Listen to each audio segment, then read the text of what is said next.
முடியாம போறதுதான் வழக்கம். ஆனா விரும்பி வர்றது இப்பதான் நடக்குது. பெரும்பாலும் கைத்தாங்களாவே வருவோம், அல்லது கான்சியஸ்னஸ் இல்லாம வருவோம், அல்லது கவலையோட வருவோம், கண்ணீரோட வருவோம். ஆனால் காவேரி வித்தியாசமாக யோசித்திருக்கிறது. இங்கே இந்த பகுதியில் இருக்கிறவர்களை வரவழைத்து கார்ப்பரேட் மருத்துவமனை என்று பயப்படாதீர்கள், காவேரி உங்களுக்கு உதவ காத்திருக்கிறது என்பதை சொல்லுவதற்காக. தமிழ்நாட்டையே காவேரி தானே காப்பாத்துது. கர்நாடகா கொடுத்தாலும் கொடுக்காட்டியும் காவேரி தான் காப்பாத்துது.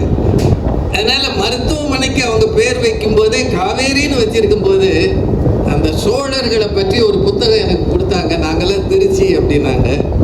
ரொம்ப மகிழ்ச்சியாக இருந்தது. காவேரி மருத்துவமனை புகழ் பெற்ற மருத்துவமனை.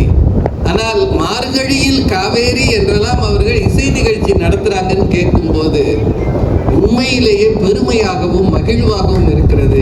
இது போன்ற செயல்கள் தான் மக்களோடு தொடர்பு வைத்துக் கொள்ள உதவும். உண்மையிலேயே இந்த இடம் ஒரு வரவேற்பறை மாதிரி. இது லாபி, பக்கத்துல ஒரு கேண்டீன் இருக்கு. அதை எல்லாத்தையும் கொஞ்சம் கொஞ்சம் மாற்றி ஏறக்குறைய ஒரு சன் டிவி பட்டிமன்ற செட்டு மாதிரி போச்சு. இதெல்லாம் எப்படி சாத்தியம்னே தெரியல.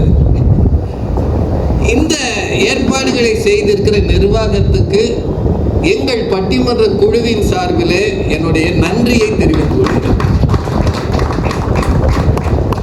நீங்க எல்லாரும் ரொம்ப தள்ளி உட்கார்ந்து இருக்கிறவங்களுக்கெல்லாம் நான் இருக்கிறது தெரியுமான்னு தெரியல. தெரியலையா? தெரியுதா? தெரியாட்டியும் பரவாயில்ல, நீங்க இருக்கிறீங்கன்றது சந்தோஷம். இப்போ மணி 6:30 ஆகிறது. இது எப்போ முடிக்கணும் டாக்டர்? எப்படின்னா நடுவர் விட்டா விடிய விடிய பேசுவாரு. ஒரு 8:15 வரைக்கும் நடத்தலாமா? இல்லை 8 முடிக்கணுமா?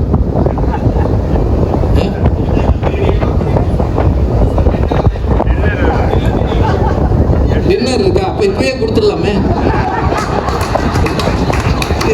டின்னரை வச்சுக்கிட்டு பேச சொல்றீங்க, நாங்களும் சாப்பிட்டுட்டு நிம்மதியா போவோம். ஒரு 8:15 நான் யோசிச்சுக்கிறேன். பேச்சாளர்கள் ஒத்துழைப்பை பொறுத்தது. மனிதன் பிறப்பு முதல் நிறைவு காலம் வரை நிறைய பயங்களோடு வாழ்கிறான். சின்ன வயசுல எதிர்காலத்தை பற்றிய பயம், பரீட்சை வந்தால் பாஸ் ஆவோமா இல்லையா என்று பயம், பாஸ் ஆன பிறகு வேலை கிடைக்குமான்னு ஒரு பயம், அப்புறம் பொண்ணு அமையுமான்னு ஒரு பயம், அமைஞ்ச பொண்ணு நம்மளை பரிதாபம் ஆக்குமா சந்தோஷம் ஆக்குமான்னு ஒரு பயம், சம்பாதிக்கிற காசு நிக்குமா போகுமான்னு ஒரு கவலை. இந்த மாதிரி நிறைய கவலைகள் மனிதனுக்கு இருக்கு. இப்ப இருக்கிறவங்களுக்கு பெருங்கவலை கேஸ் கிடைக்குமான்றது. அதெல்லாம் தாராளமா கிடைக்குதுன்னு சொல்றாங்க, ஆனா எங்கன்னு தான் தெரியுது. நான் இன்னைக்கு தங்கியிருந்த ஹோட்டல்ல கேட்ட மெனுவை பாதி ஆக்கிட்டோம்னாங்க. தோசை கிடையாதுன்றாங்க. நான் சொல்றதுல உண்மை. தோசை கிடையாது, சப்பாத்தி கிடையாது, சூடா எதுவும் கிடையாது. ஆக்கி வச்சதை அள்ளி தின்னு. அவங்களே அப்படி சொல்றாங்கன்னா வீட்டில் இருக்கிறவங்க எப்படி சொல்லுவாங்க? ஒரு நேரம் காப்பி கட், இல்ல விறகு வாங்கி வை. மீண்டும் நம்ம கற்காலத்துக்கு போற மாதிரி ஆயிடுச்சு. கவலைகள் சூழ்ந்த மனிதனை ரொம்ப வருத்துகிற கவலை எதுனா நோய் பற்றிய பயமும் கவலையும் தான். இருக்கா இல்லையா? மனிதனுக்கு சின்னதா ஒரு பிரச்சனை வந்தா கூட ஒரு பயம் வந்துடுது. நம்ம ஊர்ல சாதாரணமா சொல்லுவாங்க, தலைவலியும் காய்ச்சலும் தனக்கு வந்தா தான் தெரியும். இன்னொருத்தருக்கு தலைவலி வந்தோடனே நீங்க என்ன சொல்லுவீங்க? போடு பாராசிட்டமால் போடு, போயிடும்யா. அதை வச்சு தேயி 10 போடு, 9 போடு, 8 போடு, ஏதோ ஒண்ணு போடு, போயிடும் யான்வா.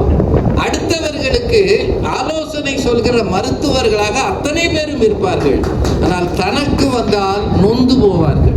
அதானுங்க உண்மை. அதுவும் இந்த வாட்ஸ்அப்பு, ஃபேஸ்புக்கு, இன்டர்நெட் கனெக்டிவிட்டியெல்லாம் வந்த பிறகு நோய்களை பற்றிய விசாரணைகள் பெருகி போச்சு. லேசா ஒரு பக்கம் தலைவலி வந்தா இது அதுவாக இருக்குமோ, இது இதுவாக இருக்குமோ அப்படின்னு போய் தேடிட்டு வந்து டாக்டரை பார்த்து, டாக்டர்கிட்ட போய் அவர்கிட்ட உட்கார்ந்து இவன் ஆலோசனை சொல்றான். டாக்டர் எனக்கு இதுவா இருக்குமோ? நீ டாக்டரா நான் டாக்டரா? இல்ல நான் நெட்ல பார்த்தேன், அதான் உங்களுக்கு சொல்லலாம்னு. எந்த மருந்து கொடுத்தாலும் இதுக்கு இந்த சைடு எஃபெக்ட் இருக்குமான்னு கேட்காத பேஷண்ட்ஸ் இப்ப கிடையாது.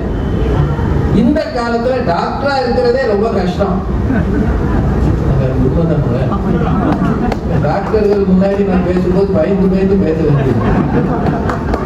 நான் யார்கிட்ட பேசினாலும் இப்ப பயந்து தான் பேசுறேன். டாக்டர்கள் ரொம்ப பயந்து.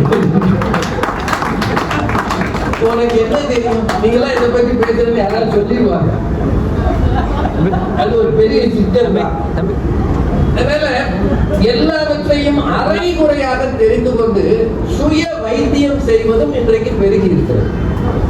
ஏன்னா உலகம் முழுக்க எங்க போனாலும் பிரிஸ்கிரிப்ஷன் இல்லாம மாத்திரை கிடைக்கிற ஒரே நாடு நம்ம நாடு தான்.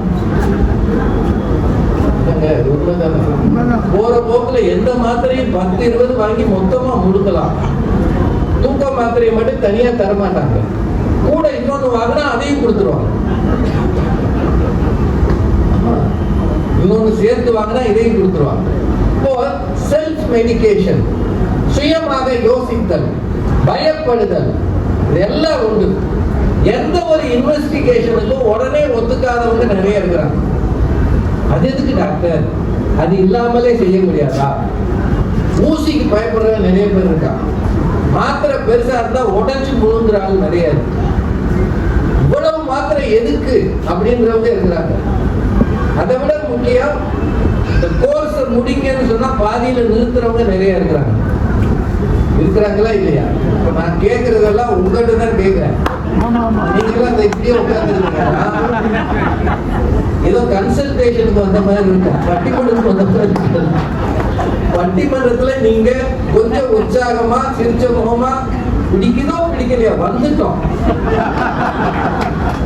கொஞ்சம் சந்தோஷமா இருங்க. ஏன்னா இந்த காலத்துல இவ்வளவு சிரிப்பு சத்தத்தை இப்பதானே பார்க்க முடியும் இல்லையா? அப்பா ஆஸ்பத்திரி கூட்டு வந்த பையன் கை தட்டிக்கிட்டா இருப்பான்.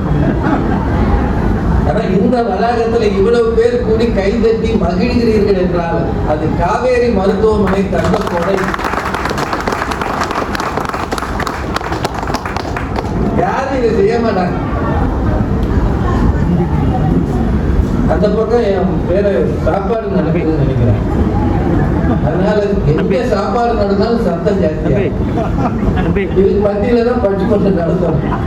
அதனால இந்த ஏற்பாடுகளை செய்த அத்தனை பெருமக்களுக்கும் வாழ்த்துக்களை சொல்லி ஒரு தலைப்பு கொடுத்துக்கிறார். Health is wealth. திருமூலர் உடம்பை வளர்த்தேன் உயிர் வளர்த்தேனே அப்படின்னு சொல்றாரு. இந்த உடம்பார் அழியின் உயிரார் அழிவர். உடம்பு ரொம்ப முக்கியமானது. இதை நீங்க பாதுகாக்கணும். அவர் ஐயா இங்க வந்து சொன்னாங்க, நீங்க எல்லாரும் மசில் பில்ட் பண்ணணும், அதுக்கான வாய்ப்புகள் இருக்கு அப்படியெல்லாம் ஐயா வந்து சொன்னாங்க. செயல் நிறுவனத்துல இருந்தவங்க. இப்போ உடம்பை பற்றிய கான்சியஸ்னஸ் இப்ப பெருகி இருக்கிறது, அது வளர்ந்து இருக்கிறது. முன்பு இருந்ததை விட டாக்டர் மணியெல்லாம் நிறைய வீடியோஸ் போட்டுக்கிறார். நான் அவர் வீடியோ எல்லாம் கேட்டுக்கிறார். ரொம்ப எளிமையான தமிழ்ல மக்கள் புரியும்படியாக செய்திகளை ஆஸ்பத்திரிக்கு வராமலே தெரிந்து கொள்வதற்கு அவங்க உதவுறாங்க. அது ஒரு பெரிய விஷயம், யாரும் செய்யறது இல்லை. அதாவது அப்பாயின்மெண்ட் வாங்கிட்டு பார்க்க வர்றவங்க நமக்கு அப்பாயின்மெண்ட் கொடுத்து யூடியூப்ல பேசுறாங்க. அது எவ்வளவு பெரிய விஷயங்க. அதான உண்மை. இப்போ மருத்துவத்தை குறித்த விழிப்புணர்வு, வேர்ல்டு ஹார்ட் டே